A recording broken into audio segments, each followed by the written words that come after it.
received too many accolades to mention for all the fantastic healthcare, the contributions you've made.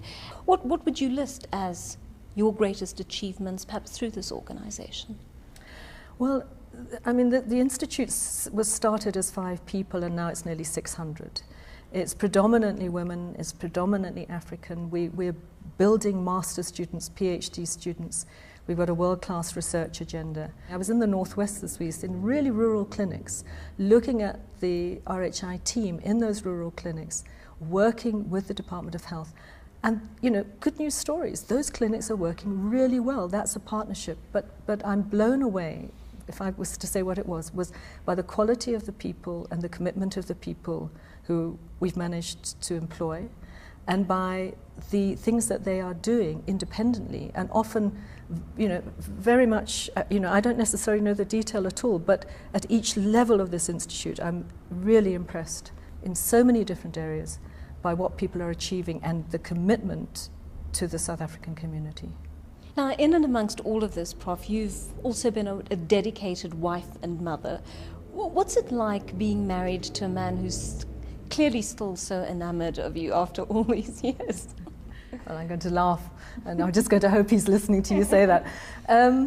I think one of the nice things, if you can stick out marriage long enough, one of the nice things is that, you know, I think most marriages have ups and downs and ins and outs, but I think that as you get older, you build up such a history together and such a commonality that you become closer and better as friends. And you know, so I think now we are probably some of the best friends we've ever been. You know, in the early days we were enamored, and, you know, in the early young lover thing, and then we had kids, and then we were involved with the struggle, and then it was life and everything else, and now I think we're at a point where we really appreciate each other. And you've also raised 3 very socially aware children. Well, what is the secret to raising socially conscious kids? I must say the one thing I'm very proud of them is that they have taken the values that Fazel and I tried to share with them, and they've internalized them, they've become their own, and they've got very different career paths, but each of them has these values of believing in the community, the importance of community, believing in human rights, and believing in a world that can be better for everybody, and they've internalized it differently.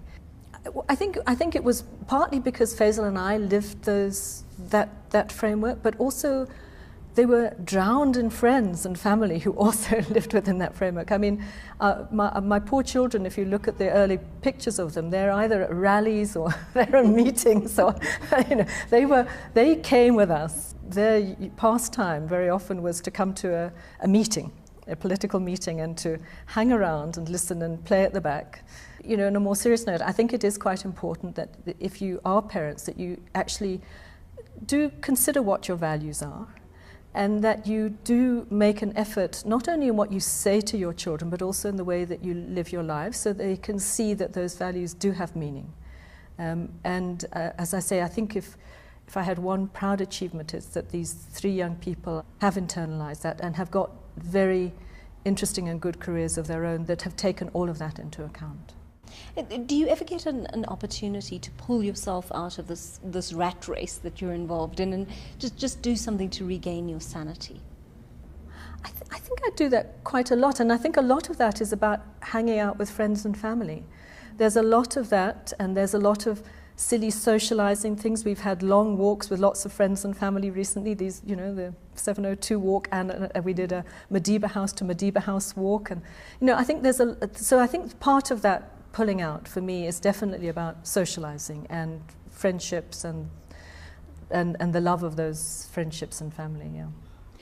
You really do embody the kind of optimism that the country needs at this point.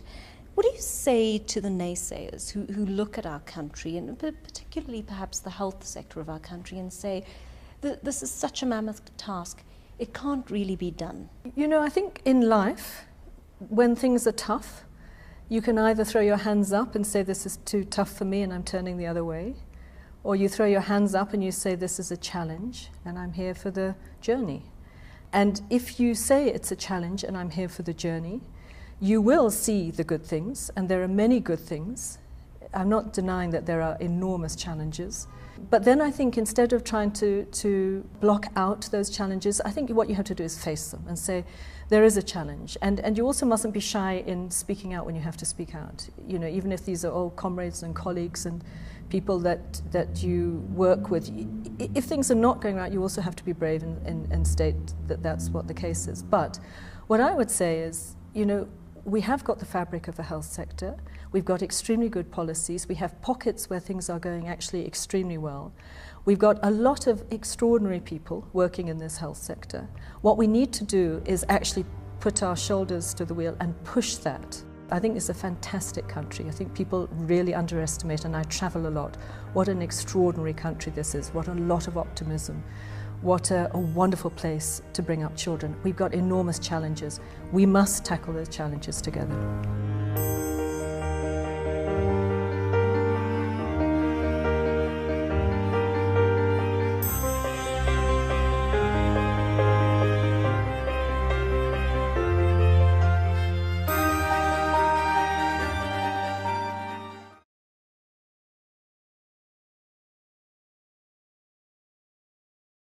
News that moves. eNCA.com.